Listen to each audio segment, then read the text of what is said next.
বেশি ঘোরটা পড়ানো হয়, এত বেশি ইজ্জত দেওয়ানো হয়, ইজ্জতের খেলায় কি হয়, সে ঘরের ভেতরেই থাকে, সে আর নিজের কোনো কথা বাকরুদ্ধ হয়ে যাওয়ার পর আর নিজের যে বিষয়টা সে আর আলোচনায় আনতে পারে না।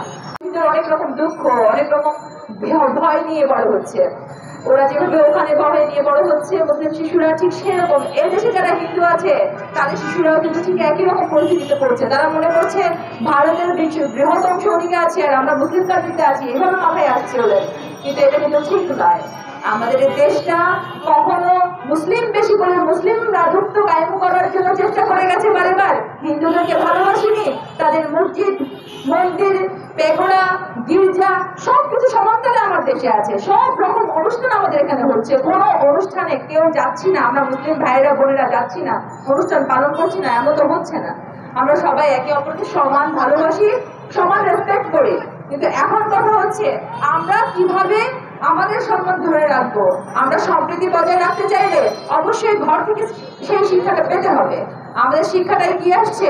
আমাদের শিক্ষায় প্রায় সময় দেখা যায় যে আমরা যখন বড় হই একজন নারীকে নারী বোঝানোর জন্য তাকে এত বেশি ঘোরটা পড়ানো হয়, এত বেশি ইজ্জত দেওয়ানো হয়, ইজ্জতের খেলায় কি হয়, সে ঘরের ভেতরেই থাকে, সে আর নিজের কোনো কথা বাকরুদ্ধ হয়ে যাওয়ার পর আর নিজের যে বিষয়টা সে আর আলোচনায় আনতে পারে না। আজকে সে দেশ নেই।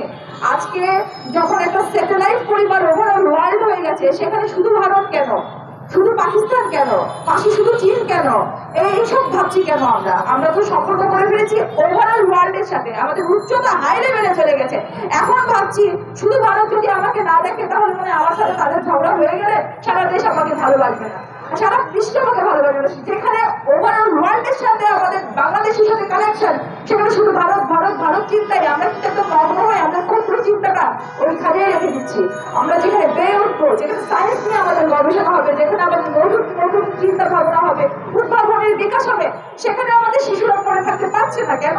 এই রাজনৈতিক রোষানল মানুষের মধ্যে এক রাজনীতি ঢুকে গিয়েছে এমন ভাবে যে তোমরা রাজনীতি জানো না বাট রাজনীতি করো, রাজনীতির কোনো প্রশিক্ষণ নেই বাট রাজনীতি করে যাও।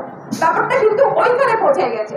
আমরা সবাই চিন্তা করছি যেখানে আমরা এখানে পড়াশোনা করবো, বাংলাদেশে পড়াশোনা করবো, বাইরের দেশের শিক্ষা নেবো, বাইরের ভাষা শিখবো, অন্যান্য দেশের সাথে আমাদের গুড রিলেশন হবে, সেটা না হয়ে হচ্ছে কি আমরা শুধু দাঙ্গা হাঙ্গামা।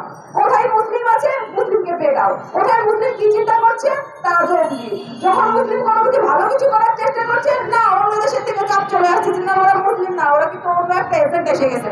এইভাবে যদি ভাবনা ভাবি তাহলে আমরা বেশি দূর আগাতে পারবো না। সম্প্রীতির বাংলাদেশ এটা হতে পারে না। সম্প্রীতি মানে সবাইকে নিয়ে, ছোট বড় সবাইকে নিয়ে একসাথে এগিয়ে যাবো। আমরা বড় ছোট ভেদাভেদ না করে কিভাবে এগিয়ে যেতে হয় সেটা সার্বভৌমত্ব আন্দোলনের কিছু পরিকল্পনা আছে। আমরা দেশকে নিয়ে এগিয়ে যাওয়ার জন্য কিছু সিস্টেম এবং সবাই একসাথে এগিয়ে যাওয়ার জন্য সবাই একসাথে হাত ধরেছি। আপনারা আমাদের পাশে থাকবেন। ধন্যবাদ সবাইকে।